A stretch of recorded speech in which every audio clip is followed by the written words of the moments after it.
Hello, welcome to the God Conclusion. I'm your host, John Leonard.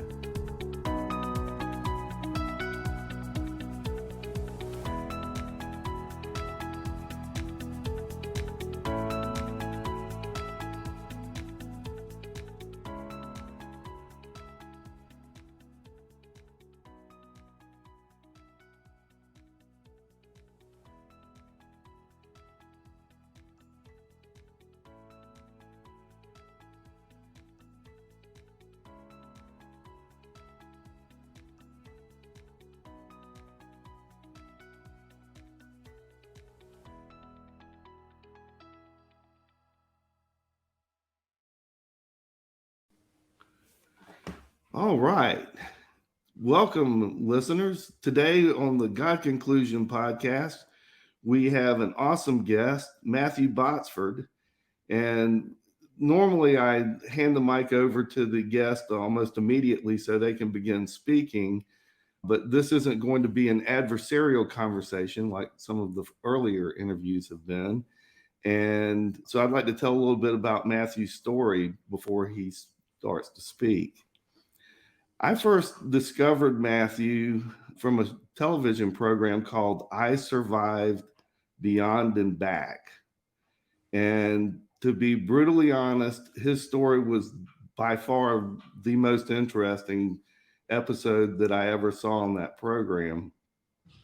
He talked about, or his story was that he was visiting in Atlanta. He was originally from Michigan. He was in Atlanta on business and just had dinner. And he was shot in the back of his head by a random shooter, just spraying bullets down the street, and he was dead before he hit the pavement. And before we get into Matthew's testimony, I just want to say that I'm particularly honored that this episode is going to air on the anniversary that event happened. That's pretty amazing. Yeah. So Matthew, tell us your story. Well, back in the 90s, I was in sales working with my family business. And we went on a business trip from Michigan, as you said, John, to Atlanta. And we were coming out of a restaurant after gathering our thoughts together, for the upcoming meetings. And while waiting for a taxi, unbeknownst to us, there was 3 gentlemen with 9mm Uzis, drunk, intoxicated, and they just started spraying bullets. Last thing I remember feeling was like if you heated up a hypodermic needle and punched it into the back of your skull. I felt this searing, hot, deep pierce, and which was obviously the 9mm bullet coming in through the back of my head. And then instantaneously, everything just went black. I collapsed to the concrete, just dead. And then I found myself chained, shackled at the wrists, at the ankles, hanging over a bottomless pit of some sort, an abyss, if you'll say, and total blackness, no sound, full of fear. I knew there was nothing good in this place. There was no kindness, no hope. I saw out before me these crouched over kind of creatures, people, I don't know. I could tell they were in great agony, great angst, and they had been enduring this for a long time. Somehow I knew that where I was now at was an eternal realm outside of time. And out of this blackness, which was really scary, every so often I would see these eyes and they would come at me, like some like lightning speed, like there. And they had this really foul stench. I could actually see in their teeth, like flesh hanging, if you will. And then I noticed some of them would zip around to my backside as I hung there. And then I could feel them pull at my flesh. And then I was like, okay, so flesh in their teeth. And then so the ones that stayed in front of me, I could see they had various lengths of horns on their head. And somehow I knew that denoted their rank among these demons. And I could feel them reading me. They judged me. And I'm like, here I am in hell. And these demons are judging me. They knew all the sins, stuff that you shouldn't have done as a kid. Maybe stole that dollar here or there. They knew all that. And so they condemned me. And so it was a time of eternal condemnation. And then if that wasn't enough, out before me, I could see like out of the like rightish corner of this realm. I mean, it was huge cavernous area. I saw this flow of lava, as best I can describe it, molten magma that would flow out and down and towards me. It would go around the different stalagmites and stalactites that were in this cave and meander its way towards me. And as I mentioned, I was hanging over some type of deep precipice. So when the magma flowed over the edge, some bubbles would pop off and hit me in the lower legs, feet, shins. And I would actually feel and see my skin and flesh just melt off and melt away. And then if that wasn't painful enough, it hurt just as much because it would reform. Like I said, this was an eternal kind of existence that I was experiencing. And so that was pretty horrendous. But somewhere in this period of time, I started to see a protuberance, like if you were pushing your finger through a black garbage bag, if you will, you know how it kind of starts pushing through, and then it pushed through, and then I see it was a man's hand. It was a right hand, cracked, crevice, looked really old. If you want to use a Christianese term, like maybe ancient of days. I do believe it was definitely God's hand. It was full of like life. And as his hand started to descend towards me, John, as I said, I was shackled, kind of like Faye Dunaway, King Kong thing. His hand came around my waist. Okay. And then I started to hear this beautiful music. And this was the first sound that came to me down there. I heard this beautiful orchestral music, finely ingrained white feathers, brilliant white light. As I said, this place was a place of pure darkness and pure evil. Nothing good. And as soon as his hand grabbed me about my waist, shackles fell off. These demonic creatures vanished. It was just like war happened, but there was no war against this hand. And then it was like an elevator ride. I was carried, I felt like carrying straight up. And then I heard this voice, and it came out of everywhere all at once. And it simply said, "It's not your time." And it was like a thunderous clap, bolt of lightning, like Niagara Falls, all wound together. It was such a mighty voice. What is your next memory after that? I mean, did you go to heaven? Did you experience heaven at any point? No. It was just the opposite. It was just the other way. I had no relationship with the Lord. I knew there was a God, but I had no relationship. I didn't really ever think about Jesus per se. Jesus he is the only way to the Father. So I experienced down there. Well, first I have to confess that when I watched your episode, I had a little bit of the doubting Thomas moment, because Right? I'm looking at a man who's been shot in the back of the head, and you looked just a little too good from my perspective. You spoke normally, you have no difficulties in carrying on the conversation, but that was not always the case. And No. your wife, Nancy, who was also not a believer at the time that you got shot, I would say that she is the difference she is definitely the difference in you being here today, because the doctors wanted to donate your organs.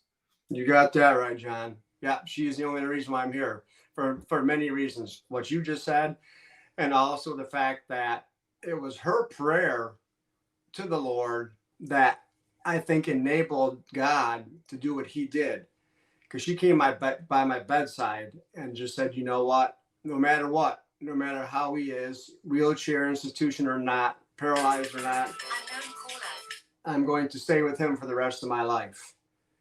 And God honors covenant big time. The promise of Ruth. Yeah, exactly. So the next thing I remember waking up from that was in horrible pain. It's funny to me. I see these people come out of comas because I was in a coma 27 days-ish. So I'm coming out of the coma. My left arm is tied down. I got all these tubes in me. And I hurt. I lost 90 some pounds. Left side's paralyzed. Can't move. Got a hole in my throat. Can't talk. Can't feed myself. Can't walk. So coming out, and then I also noticed there was cards all over my hospital room because I had my birthday while in the coma. And so it wasn't like a happy, oh gosh, I'm back. No, it was oh my gosh, what the heck happened? I hurt. I don't know what happened. So lots of years of therapy, some awesome therapists. My wife that decided, yes, I will stay. We're only married like 3-ish years. So me, Matthew, who she first married, instantly changed. And so you talk about a big decision for a wife, a new wife even. Yeah. But I still do have the left side paralysis. I wear a brace from my knee down and my left leg picks up my foot. So I definitely have challenges. Cognitively, they're still there. If I get tired or things like that, then they show back up. But lots of speech therapy. Yeah, my wife wrote a great book called Day in Hell, Trauma to Triumph. It focuses more on the triumph that you can have in life if you just persist and believe upon the right person. Yeah. I mean, obviously there's many more. There's so many details. She wrote them all in the book. I mean, I could talk for hours. Well, we definitely need to plug the book because it's an amazing story that you've got to tell. And it needs to be shared with the world. I can show you the cover. It's a proof copy. So it's got a little not for resale thing across the front, but I can show it to you if you absolutely. Absolutely. Hold it up. Oh yeah, that's all. Pull back a little bit so we can see the whole cover. Oh yeah. That's awesome. You see, I love the cover that she picked for it. It's got hope instead of just the original book she came out with. The cover really portrayed just the bleakness and the blackness and hopelessness of hell. But this time, this is a book full of that, but overwritten with hope. And boy, everybody needs hope these days. Amen. Yeah. I don't want to put words in your mouth, but we had the opportunity to meet, and I invited you over to our church, and you spoke there. Yeah, we both did. Yes. Yes. And when we sat down in that Starbucks and talked for a few minutes, and I looked you in the eye, and I asked you if how you felt about the people that shot you. And you spoke of forgiveness then, and I'm sure that hasn't changed. I'm glad you asked that, John. Yeah, I often can run over that. If I hadn't, Nancy and I, if we hadn't found a way to forgive these guys that so drastically altered and changed our life, we would be stuck years back, physically back, for sure, with unforgiveness. They got caught, they went to jail. I mean, but my greatest hope is that they find a better way. they find that there's a Lord that actually can give them hope. Instead of running around with guns. Oh my gosh, especially today, running around with guns, shooting people.